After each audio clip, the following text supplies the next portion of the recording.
결론은 뭐다?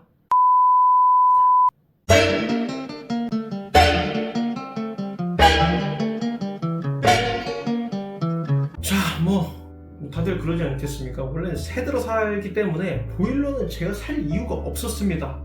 허나 어머니께서 이제 집을 리모델링을 하고 보일러를 좀 바꿔야겠다, 좀 안 좋다 라고 해서 이제 찾아보기 시작했죠. 근데 여기서 놀라운 사실을 알게 되는데, 그럼 이제 보일러 회사들에 대해서 알아볼 거거든. 난 이 회사가 짱인 줄 알았어. 심지어 그거 알지? 그 CM송에서 제일 조금 낮은 게 린나이 이거잖아. 그래서 린나이가 1등인 줄 알았어. 근데 생각보다 일단 린나이의 시작은 일본이더라고. 자, 일본의 기술을 한국에 들여와서, 그래서 정식 이름은 한국 린나이야. 심지어 보일러 개발은 좀 늦은 편이래. 한국 린나이에서 하다가 운영이 좀 어려운가 봐. 난 린나이가 진짜 최고인 줄 알았어, 진짜로. 근데 운영이 힘들어져서 결국 지금 한국 린나이는 일본에서 거의 90% 이상의 지분을 갖고 있는 거의 일본 회사로 보면 된다. 그리고 보일러도 이미 늦었고, 현대식에서도 밀렸고, 심지어 가전에서는 지금 집에 정수기나 이런 거 있는 분들 알 거야. SK 매직에 밀렸대. 가스레인지든 정수기든 그런 것. 린나이가 생각보다 1위가 아니었다더라. 솔직히 저는 이거 귀뚜라미 보일러는 잘 본 적이 없어요. 근데 일단 이 네이밍이 어떻게 됐냐, 원래는 좀 다른 사명을 가지고 있었대요. 로켓 보일러 이렇게 가지고 있었는데, 어떤 박람회에 나갔는데 자, 기름이 없는 걸 옛날에 알려줘야 돼. 갑자기 기름 딱 끊기면 난방도 안 되고 온수도 안 되고 힘들 거 아니야. 그때 알려주는 그 음이 찌르찌르 이런 소리가 나는데 그게 귀뚜라미 소리랑 비슷하다더라. 그게 또 농촌에 약간 감성을 사로잡아서 좀 히트를 쳤다. 그래서 처음엔 귀뚜라미 보일러가 아니었는데 귀뚜라미로 바뀌었다. 귀뚜라미 보일러는 그 이후에 기술적이라든지 아니면 AS 아니면 제품 가성비로 좀 이슈가 되는 건 좀 적었고, 안타깝게도 특허에 대한 어떤 분쟁이라든지 여러 가지 분쟁, 여러 가지 좀 안 좋은 구설수들이 많았다. 근데 조사하면서 좀 신기했던 건 이분들이 약간 좀 영향력이 엄청 세더라고요. TBC라는 방송사를 가지고 있고, 고척동 근처에 귀뚜라미 테니스 코트가 있네. 닥터 로빈이라는 레스토랑이 있어. 내가 별로 좋아하는 레스토랑은 아닌데 그것도 이쪽 계열사고, 뭐가 좀 많아. 그래서 내 생각은 대구인가? 대구방송이랑 이런 거랑 다 가지고 있는 거 보니까 귀뚜라미 회사는 계열사를 넓히면서 어떤 영향력을 넓히려고 노력하지 않았나? 그냥 이건 조심스레 하는 추측.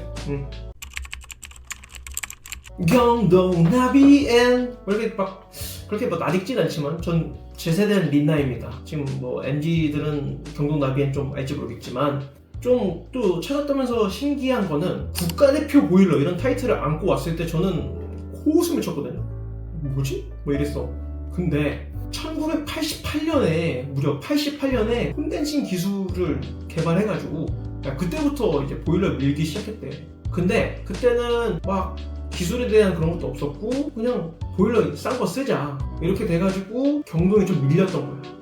그렇게 뚝심 있게 계속 밀고 나서 떴던 게 이제 유가가 오르고, 그러면서 경동하면 콘덴싱 보일러 1인자 이렇게 떴대. 근데 그거 플러스 우리나라가 또 이제 빌보드 1위하고 하면 또 들어보는 경향이 없지 않아 있잖아. 그러니까 경동도 러시아랑 그 미국 좀 추운 나라에 이제 수출을 했는데, 이게 영하인 그 엄청 추운 밖에서도 터지거나 망가진 거 없이 난방의 온수를 잘 쏴준 거야. 그래서 해외에서 수출을 했는데 그게 더 히트를 친 거지. 그래서 얘 연비 좋다, 내구성 좋다, 오래 쓴다 라고 하면서 진짜 말 그대로 거기서 이제 국가대표 보일러를 타이틀을 안고 왔나. 그러면서 요즘에는 누가 모델이야?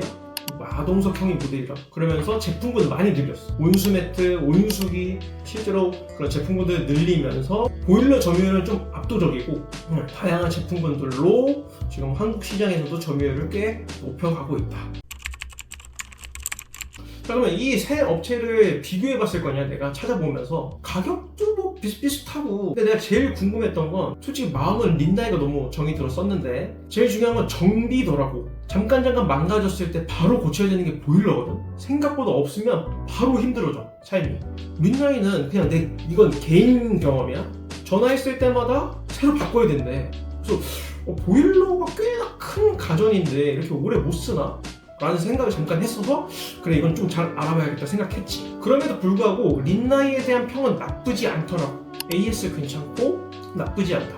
반면 귀뚜라미는 조금 약간 초보 티나는 기사분들이 오는 것 같다, 정식 사원이 아닌 것 같다라는 평이 있고, 경동은 그 중에서 그나마 좀 친절한 편인데 린나이랑 좀 비슷비슷하다, 지점수도 좀 비슷한데 경동이 요즘 좀 나아지고 있다. 그래서 내가 기사분들의 유튜브를 또 찾아봤지. 제품이 나올 때 조립하기 좋냐 안 좋냐는 우린 솔직히 잘 모르잖아. 그걸 설치하는 기사분들이 아시겠지. 린나이보다 지금 경동이 뭐 하다못해 볼트, 너트 조이는 거, 호스들 이게 딱딱 맞는 느낌이잖아. 딱딱 가공, 마감 처리나 그런 게 경동이 낫다고 하더라. 그래서 나도 어머님 댁에 보일러 하나 놔드려야겠어요 했을 때 최종 결론은 경동 보일러를 놔드렸다.